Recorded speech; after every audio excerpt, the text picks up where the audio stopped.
We can also take a closer look at the humanitarian conditions in Gaza with Salim Oweis. He's in Deir al-Balah and is the spokesperson for UNICEF Middle East and North Africa. Salim, it's so good to speak to you on this news hour.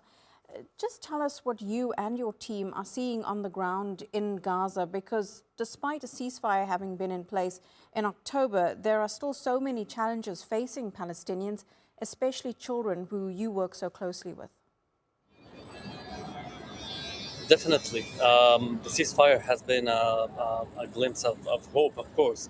And we are seeing some improvement in access of aid, access of some goods, food, and the such.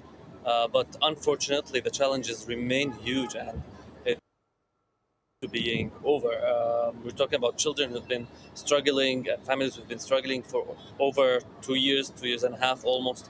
And the challenges of accessing the basics are still a problem. We're talking about water, about health services, about education, different kinds of things that are still missing and hard to reach for many of them.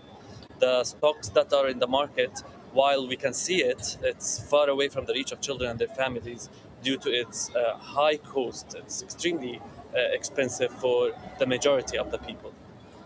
We often talk about the resilience of children in particular, and I think the resilience of the Palestinian people, especially over the last 2.5 years, has been something that's really been put under the spotlight.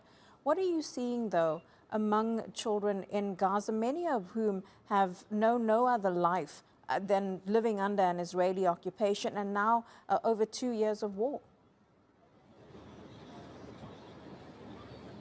Well, this word resilience is a very tricky word because yes, people are resilient, children are resilient, but at the same time, that doesn't mean that they can go on forever in a situation like this.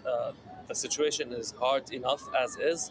What they need is more access. What they need is guaranteed peace, because every child and every mother that I talk to, they're still worried about violence to come at full swing again.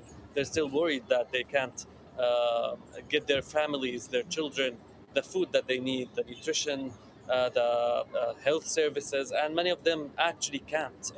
So, yeah, resilience is there, but it should be faced with more hope, more interventions, more response, and guarantees. And so far, it's still not the case on the ground.